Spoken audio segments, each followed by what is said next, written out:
ఏంటి నాన్న ఈరోజు ఒక్కరు కానీ రాలేదు? మామూలే నాన్న, వ్యాపారం గాలి లాంటిది. వస్తే చాలా మంది వస్తారు, లేకుంటే ఒక్కరు కూడా రారు. అన్నా ఒక కేక్ ఇవ్వండి అన్నా. 20 రూపీస్ ఇవ్వండి అన్నా. అన్నా నాతో డబ్బులు లేవన్నా. డబ్బులు లేవా? కేక్ లేదు ఏం లేదు, ఇక్కడ నుంచి వెళ్ళు. ఉండు నాన్న, వెళ్ళి మీ నాన్నతో డబ్బులు ఇప్పించుకొని రాపో. నాకెవ్వరు లేరన్నా. సరే ఉండు నాన్న, ఇదిగో తీసుకో. నాన్న పొద్దున్న నుంచి బోను కూడా కాలేదు. ఇలా ఇచ్చుకుంటా పోతే డబ్బులు ఎలా మిగులుతాయి? అలా అనుకోకూడదు నాన్న, ఇప్పుడు ఇచ్చిన డబ్బులు మనకి ఏదో ఒక రకంగా వస్తాయి. నాన్న ఇలాంటివన్నీ నేను నమ్మను. అన్నా 5 ఎగ్ పఫ్ పార్సల్ ఇవ్వండి అన్నా. సరే అన్నా, తీసుకోండి అన్నా. Bro evening 5 kg chocolate cake కావాలి.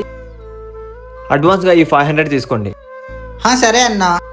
చూసావా నాన్న, మనం ఎవరికైనా సహాయం చేస్తేనే మనకి ఆ దేవుడు తోడుగా ఉంటాడు. సారీ నాన్న. ఇలా సహాయం చేస్తేనే మనకు కూడా మంచి జరుగుతుంది.